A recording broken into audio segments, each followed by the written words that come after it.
projects was partly prompted by me. I had the great pleasure of visiting that little house when Marlon Blackwell was here. Sean and Marlon are great friends. They met many years ago. And so he took us on a journey through that house, and I thought it was an amazing project. I'd seen it published, but to actually go and see it is, as always, with architecture, you want to experience it. It's very important. And I saw a lineage between that and some of the other work that he'd been doing. And so I made some suggestions, and he's put together that talk. It's partly based on that. And I think you can see the lineage between some of those ideas. And he spoke about this idea of refining and revisiting certain ideas, as we do as architects. And if we're very pleased with certain ideas that we've had, we don't want to throw them away. We do want to explore them further, and I think that was very apparent in that project. So to start the conversation, I have a question. We'll start with Sean, but then move on to Matt as well with this question. That Sean, you mentioned a number of references, Shinohara, Venice, and various other historic referencing. And it's obvious that it's important to you, the idea about knowledge and about history. And I'd like you to talk about that a lot more, please. Well, to be a good architect, you have to know your history. You can't possibly, or I can't contemplate considering architecture without knowing the history of architecture pretty well. And I think the best part of my education was certainly that. The history of architecture as it was taught at Melbourne University in the 1980s was extraordinary. And architects aren't inventing architecture, we're continuing it.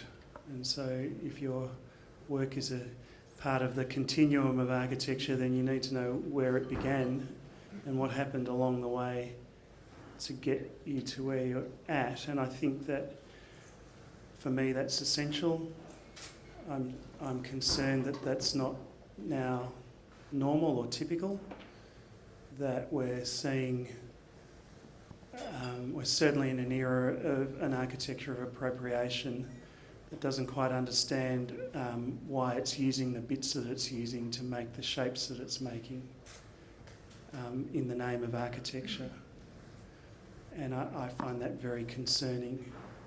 So if I'm going to pull a stunt like the Capability Brown stunt, I need to know who the hell that is for starters, and why at that period in landscape architecture he was important, and so on and so on. So the ability to do that and to reference is one thing, and then the ability to acknowledge the referencing rather than attempt to pull the wool over people's eyes and say, I didn't actually, I made that, I found, that was me, when in fact you say, well, how, you know.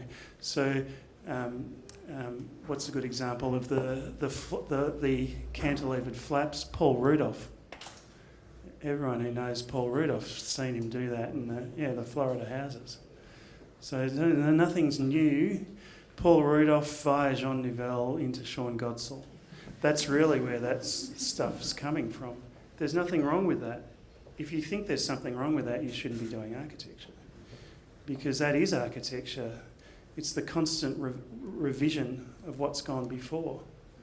Every single problem in architecture has already been attempted. Mies said all he was doing was solving the problem with the technology available to him at the time. So I'm concerned that our younger architects, with the exception obviously of people like Matt, whose work's absolutely fine, not understanding that architecture comes from somewhere and goes to somewhere, and it's not Pinterest. Matt, you have a specific take on the idea of history and knowledge based in Tasmania and what you've been working with down there. Yes, we have. I was thinking just as Sean was talking about seeing exceptional practitioners be humble in the light of the traditions in which they work. And I remember Jorn Utzon was asked how he managed to achieve what he achieved. And he said, "I've only ever done what the ancients did, and that is place a beam upon two columns." And I think that says a lot about the nature of the nature of the process that we engage. We have this a drawing by Sverre Fehn that we refer to a lot in the practice, and it's a drawing that captures a conversation that Sverre Fehn had with Andrea Palladio about the Villa Rotunda. And what that drawing proves to us is that architectural ideas are actually in large part timeless, and it is possible to experience the intentions of architects many centuries after they've completed their work. That's why when we visit projects, visit places, they still affect us. We're still people, and we were always people. So working within that tradition is probably the most fundamental thing that architects can do. Otherwise, the work becomes superficial and image-focused. Well, we're in a historic mode. Sean, the work that you have consistently kind of developed is an uncompromising total commitment to your own materiality and your view of it, in my view. The period that you spent with Dennis Lasdun in Lasdun, a guy who really kind of knew his materiality and also had a fairly substantial kind of pursuit of a single material and its kind of consequence. Do you see any kind of beginnings of your own approach emerging from that era? That's a good question. I haven't ever been asked that. Dennis, well, can I tell a story? Well, to set the context of the story, Dennis was picked off the beach at Dunkirk, so he was an army officer during the war. He was part of Siam. His peers were Peter Allison Smith and Maxwell Fry. He hung around with people like Le Corbusier, and he was. His first house in London was really a rip-off of Corb's Villa Cook. His buildings that you would know are the National Theatre in London and what was the IBM building next door to it, London College of Physicians, London University buildings, housing at Cambridge and East Anglia. He was old school. He was a completely ruthless individual who was delightful and charming. Notoriously, he'd knocked out 2 of his employees, one down a whole flight of stairs for disagreeing with him. And, there are 2 stories, but I'll tell one. When I started there, it was like working for Dad's army because I was the youngest person in the office by about 30 plus years. And the guy in front of me, Jack Howard, who did all of Dennis's dunnies for him, was delightful. He came into work with a tweed jacket, a cardigan and a tie every day, cut up his apple at morning tea time every day. Where did you study architecture, Jack? Oh, at the AA. What did you do for your final project? Oh, it was a church. Yes, Frank Lloyd Wright was the guest critic. That was what it was like in there. And I was doing a competition for a project in Italy, moonlighting. That's what we used to do. And I was running behind and I really wanted to put something in. And so I had my work cleverly concealed underneath Dennis's work on a thing that used to be known as a drawing board. And I was peeling the window details or whatever the hell I was drawing up and working on this and putting them down again. Anyway, unbeknownst to me, Dennis had snuck up behind me. So he's about 75 at this point. So Matt's me. Dennis, is that one of ours? Shit. When I got off the ceiling, I said, oh, no, Dennis. And he had his office at the top of a 3-level building, and he said, I want you to come and see me at 5 o'clock today. And I thought, I'm going to get the sack. Oh, well, you know, c'est la vie. Anyway, I went up there, and he said, sit down. He was very pompous. He said, sit down, Sir Dennis. Sit down. What were you doing? It's a competition in Italy, Dennis. And he said, if I ever find you doing that again, you're out. Understand? Yes, Dennis. He said, now, show me the project. I'll critique it for you. If you'd like, I'll continue to critique it during the rest of the competition. What a guy. And I showed him, and his first comment was, I always think it's a good idea to put the front door at the front.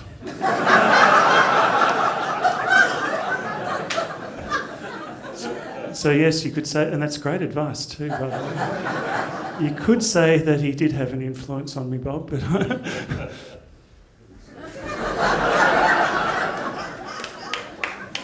Great formative years. Can I tell another story with Dennis? Sorry, Matt, I apologise. We'll get to Matt, that's right. I'll shut up in a minute. Recently I was in New York doing some talks, and we were invited by the Serpentine to do a scheme for this year's pavilion, which we didn't win. Junya Ishigami won. But we just arrived, Anne-Marie and I arrived, and Hales was back in the office working on it, and I was working on it because we were under real time pressure. And I was sitting in a lounge in the Whitby Hotel, lovely hotel in New York, Kit Kemp Hotel, and I was drawing. I was taking photos and sending the drawings, and there was a couple and they walked out, and the woman stopped and said, "Oh, you're an architect?" And I said, "Yes, that's right." And she said, "Can I ask what you're working on?" And I said, "I'm not allowed to talk about it, but it's a project in your country," because she was obviously English. And she said, "Oh, my father-in-law was an architect." And I said, "Is that right?" And she said, "Yes, he used to make the models for Dennis Lasdun." It's a true story. And I said, "Philip would?" And she said, "Yes." Well, Philip used to go around the drawing office saying, "I'm changing the design. Dennis doesn't know, but I've changed the model, and he really likes the model, but don't tell him that I..." Which I think is a really sweet story. Wonderful. This is part of the reason we do this, Sean, so that's fine. People want to hear... You can tell Stephen that I'm very shy. So I don't like opening up like that in front of a lot of people, most of whom I don't know. And they all believe that. Yeah. No. Okay, Matt. You had some wonderful diagrams to explain the Crocani... What is it? Crocani Rumi. Diagrams, but then also lovely hand drawings, and you make models. Can you explain more about the process of how you do that and why you do that and how that informs what you do? Probably like in the way that many practices work, we tend to go to the medium that we think will most promptly express the intention, and also that will lend us a quality that we perhaps can't see in our mind's eye. So we use. It doesn't matter if it's a computer or a thick graphite pencil or cardboard or timber or rock, whatever. The intention is to get as quickly as possible to the core of the idea and see what promise there is in the materiality of it. That's why we work that way. That's a very short answer. There's much more. I think there's much more poetry though in what you're doing. You're simplifying something that is much more complex, I think. Yes, so one of the things that we have been accused of being form-driven in our work. I've never forgotten that. And I never responded at the time, and I I am slightly bitter about it actually. But I think what happens there is that people don't realise if they make that comment that actually, while the work has strong formal qualities, those qualities are derived from intentions before the form. So the architecture is working before the form, and it's not about, they're just looking at this thing. They're not seeing the meaning behind it. So you're right in the sense that we are particular about the way we choose something to illustrate. I mean, for instance, I didn't show certain other methods of communicating the work that I don't think is very true to the work. So we distill it out. And there's many hundreds of drawings that we take just one. So you're right, yeah. Because I sensed that there is obviously much more to the work, and so you've selected certain things to describe that work. And it's interesting that you talk about this criticism, which we may or may not have heard of. I haven't. And nice that you can discuss that now. But I think that... I've just destroyed it, Stephen. I've just destroyed that criticism. You have, by showing the work. Yeah. The work goes beyond that critique. Sean, you love drawings as well. Let's talk about your drawings for a moment. Tell us why they are important and why you are so rigorous about how you do them. So I actually enjoy drawing, and I get quite excited when there's a blank piece of tracing paper and a 1 to 20 section to be drawn, because you can encapsulate an entire building in one sheet of paper. And I've always liked that, and as my eyesight starts to fail, I find it very frustrating that I'm not as fast as I used to be with drawing. We talked at lunchtime about, in those same talks that I mentioned, Go Hasegawa, the Japanese architect, presented some projects after I'd presented, and every project that I presented was presented in terms of its plan. And Go's first comment was, Sean's just presented 6 plans, I'm about to present 6 projects with sections only. And so it's a question of how you, or what role the drawing plays in the production of a building. The drawings are a means to an end, and in a not dissimilar way to what Matt's just described, we take anything we can get our hands on to explain to ourselves what it is we're trying to achieve. For me, that distillation ends up reaching its climax in the detailing of the project, which is the Bauhaus Gesamtkunstwerk approach to architecture, where everything is done.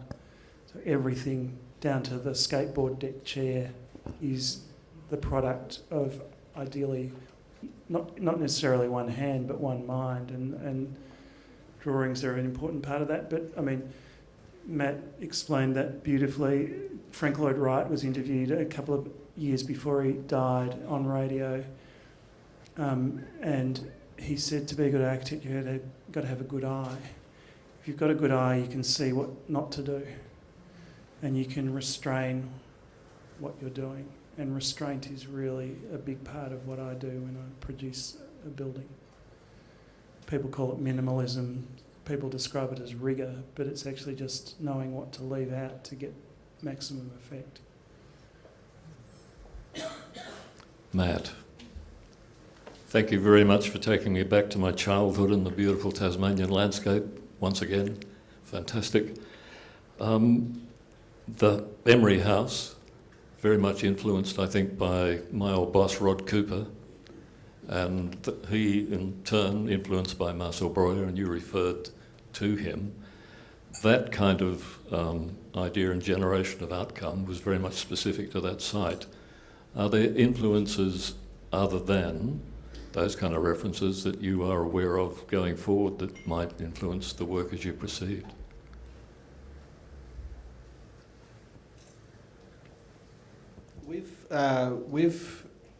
As we practice, I notice that I've become more interested in the work of others in a much deeper time frame. So, and particularly interested in the work of Tasmanian practitioners like John Lee Archer did an exquisite church called St Luke the Physician, and I'd never been inside. But you go inside. I just recently went inside in Richmond. I went inside. John Lee Archer's work is sandstone pared back to the most minimal means possible, working with convict labour, but with an aspiration to the promise of the colony. And he produced this little building, but often never had enough money to line it. But because it was St Luke the Physician, he left the roof exposed and put scissor trusses through. I thought that was exquisite. And then a pale blue. Now that's 1831, I think. And it was still profound. So I find it at the moment where I'm interested in much more, and it's because of the nature of practice. Like, you see the struggle at any stage in practice. You see the searching. It's the same, always. And that, I think, brings a great deal of humanity to the work. Matt and Sean, you both work in partnership with people. We'll start with you, Matt, since you have the microphone. You are in a partnership with Poppy. Tell us a little bit more about how that relationship works. So we're partners in life and partners in practice, and it's hard. We have 2 small children, and we're at this moment in the hurt locker. I think the thing that our practice is founded on our togetherness, which is a great thing, gives great strength, but also it means that we have to be extremely protective of our professionalism and private life. And clients are always wanting that little bit more, and it does become very difficult to manage. But I know one thing for sure, and it's a dangerous prospect for me, but I have come to rely on Poppy's insight when I am lost in a problem or a confused project. If I can even speak with Poppy about that problem, it's enough to lift me out of the difficulty. I don't know how many other people have that. The other thing is, Poppy can be so brutally honest and really does check things in the way that we work. I think I do the same with her, but that gives. I think we're both doubters, so we both tend to work off each other's doubt until we get to a point where we think that we've resolved it as much as a direction as much as we can. Thank you. Sean, you've had a number of people that you've worked with, but one person in particular has been with you for quite some time. So Tell us about her. So Saint Haley of the Perpetual Patience has worked with me for coming up to 23 years. She started as a student. She's not my life partner. She is a remarkable architect in her own right. Neil, is Neil still here? Is he gone? He's gone. He was up the back for a while. Neil asked me at a dinner in Melbourne a few months ago, why don't you make her a partner? And I said, because she's seen the books. And I wouldn't wish that on my worst enemy. Howes is, she's an excellent architect. She's a rock in the office, and she, in her own practicing life, is responsible for a huge number of very important components, some of which you've seen tonight in those projects. She also is actively involved with the profession. She's National Practice Committee, State Practice Committee, Registration Board Examiner. She runs our contracts. She's a remarkably good administrator of contracts. Her drawings are beautiful. Her drafting is as good as mine, if not better. She can also draw on the computer. Those beautiful drawings of the chapel are hers. Her life drawings are remarkable. So she's a talent, and so I'm very lucky that my little office that has ebbed and flowed in numbers over the years has got such a stoic architect. And right now, there's just the two of us because we've got so little work. So we're what's known as a 100% equitable office, one male, one female. It's all right, Sean. George is about to call. I hope so. I hope it's a good budget too. Just quickly, Sean, competitions. Do you want to make a comment about them? I'm not allowed to speak about one, but just your commitment to that process and the frustrations or joys that come from the process. Bob. Short answer. Look, we've seen. No, it can't be a short answer. We've nearly touched the stars. I think our Sydney Modern project would have been a very worthy winner. I'm confused and genuinely concerned as to why we're not promoting Australian architects in those projects. And that's with no disrespect to Sajima and Nishizawa. They're wonderful architects. I'm not saying they're not for a moment, but the Adelaide Contemporary competition was strange because there weren't any lead Australian architects really in there, and I'm afraid to say I've seen that just recently with Powerhouse Museum. Why are we doing that? Is there a problem? What's the problem? I know my work stacks up with the best of the best because I've seen them, and I'm not afraid of saying that, but we have a very provincial view of those things, and it concerns me. And it's not a criticism of anyone, it's an observation of lost opportunities. And I think Australian architects are as good as anyone, and I don't see any reason why we should shirk that. Have I said enough? I think those are great words to wrap on. Australian architects are as good as anyone. And we all know that.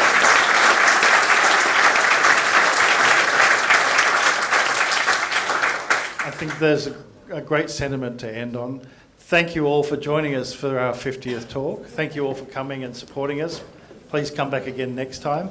Can we have one more round of applause for our guests? Please come and chat to them if you like before we take them to dinner. So